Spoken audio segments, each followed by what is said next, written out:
Assalamualaikum semua and hi guys, welcome back to an episode of Sales. Dan video kali ni Feeq nak kongsikan dengan korang tentang pengalaman Feeq diinterview oleh Channel NewsAsia dan apa impact dia selepas diinterview. So kalau korang tak tahu, Channel NewsAsia ni adalah sebuah syarikat yang telah ditubuhkan di Singapura ataupun Singapore dan dimiliki oleh Mediacorp Singapore. Dan bukan tu je, sekarang ni dia meliputi berita di seluruh Asia kerana dia telah diinvest oleh negara luar.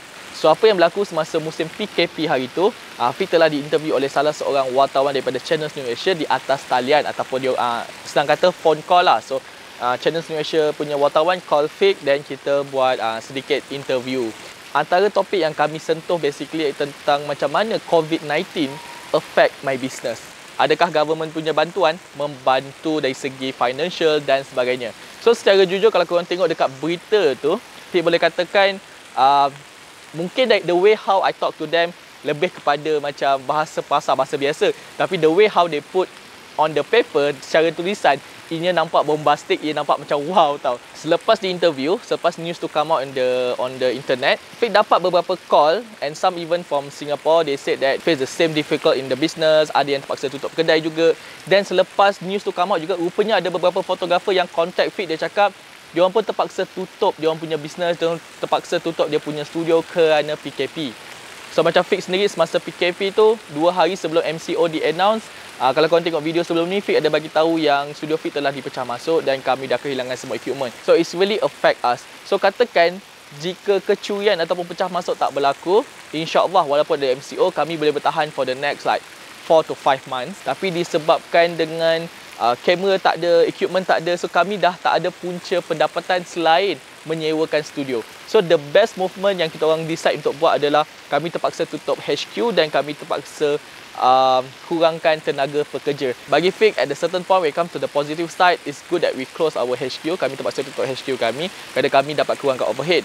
Tapi pada masa yang sama, of course, it affect us on our cash flow dan sebagainya. Tapi Feeq sedar yang Covid-19 ni bukan sahaja affect myself, tapi juga affect ramai orang di luar sana. Masa PKP ni kan, ramailah yang sebenarnya datang memberikan bantuan. Ada juga yang mengecam, ada juga yang memberikan kata-kata sinis.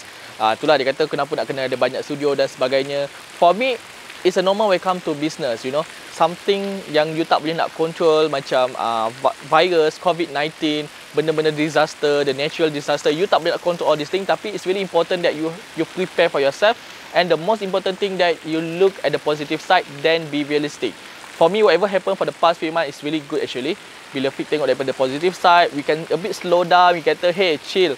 You have to take the thing slowly, jangan terlalu rush. And Alhamdulillah for the time being, kami masih lagi meneruskan bisnes. Kami ada lagi studio, ada lagi 2-3 studio, and Alhamdulillah we still can continue the business.